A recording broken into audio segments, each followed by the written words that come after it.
كنت قاعد على الرصيف بصور فيديو تمام، وخلصت اوريدي وماشي، يعني خلاص عديت كام متر كده، لقيت واحد بينادي عليا: يا استاذ يا استاذ، انا كنت جاي اقومك بس انت قمت مع نفسك. قلت له ليه؟ احنا يعني رصيف عادي. قال لي لا اصل ما ينفعش تقعد هنا. قلت له احنا في الشارع وده رصيف عادي، هل ده مثلا مكان خاص او مكان تبع الحكومه او كده؟ قال لي لا مش هينفع اقول لك. فهنا وقفت نفسي. هنا بقى ايسر اللي فات او ايسر من كام سنه كان او حتى من قريب كان هيتصرف ازاي؟ كنت هقعد ارجيو معاه، كنت هقعد اجادل اقول له طب يا عم ما تقول لي انت ده مكان ايه؟ مكان مثلا حاجه خاصه تمام، طب مكان حاجه حكومه ايه هي؟ عرفني ومش عارف ايه، اصل انا بقعد هنا كتير، وفعلا انا بقعد هنا كتير.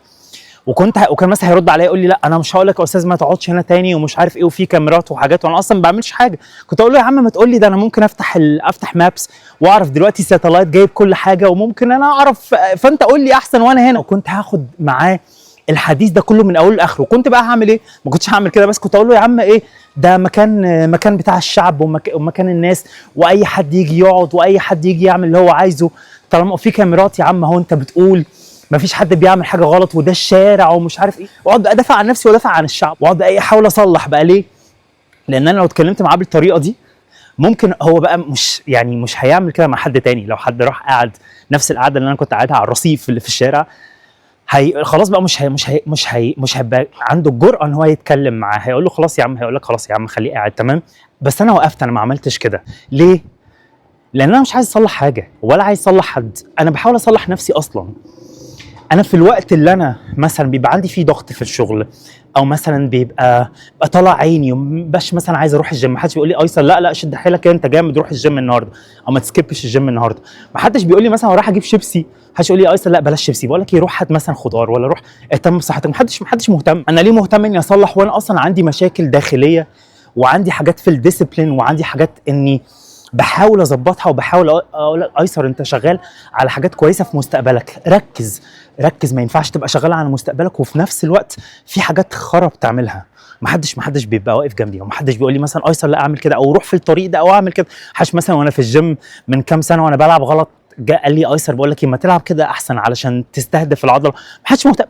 محدش بيحاول ان هو يصلحني. انا ليه عايز اصلح حد ولا عايز اصلح حاجه ولا وضع معين؟ انا مالي؟ انا اصلا بحاول اصلح نفسي لوحدي. ده كمان خلاني افكر في الموقف اللي حصل الاسبوع اللي فات في الشغل اللي انا حكيته، بتاع الولد اللي كان معايا في التيم وقال للمدير احنا كويس ان انت قابلتنا، كانه قابلنا في ناسا مثلا تمام. انا ليه حاربت عشانك؟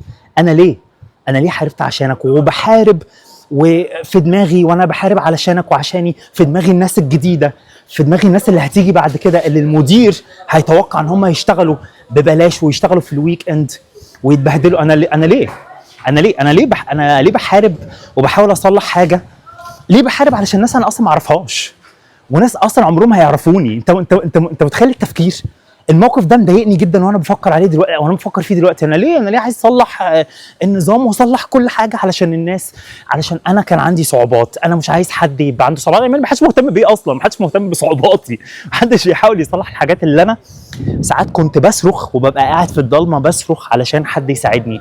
ما حدش كان مهتم بيها. ومش هنا مش اللي هو ايه ايسر بقى ما حدش كان مهتم بيه فبيحاول ان هو يفشل، لا مش بحاول، بس انا بحاول اصلح نفسي. لما انا اكون راضي عن الوضع اللي انا فيه وكون خططي في المستقبل والحاجات اللي انا عايز انفذها كلها بقت كويسه وكلها ظبطتها، بعد كده ممكن بحاول اصلح الحاجات اللي هي كانت واقفه ضدي. لكن ليه انا اعمل كده دلوقتي؟ في حاجات بصراحه في دماغي كل يوم محدش عارف عنها حاجه، وبحاول اصلحها كل يوم، وبحاول ما اعملهاش، وبحاول اصلح وبحاول ابدلها وبحاول اشتغل مع عقلي، وبحاول محدش عارف عنها حاجه. ما تصلح يا ايسر الخرا اللي انت فيه ده، وبعد كده شوف انت عايز تعمل ايه مع العالم، ولا عايز تعمل ايه مع البيئه اللي حواليك.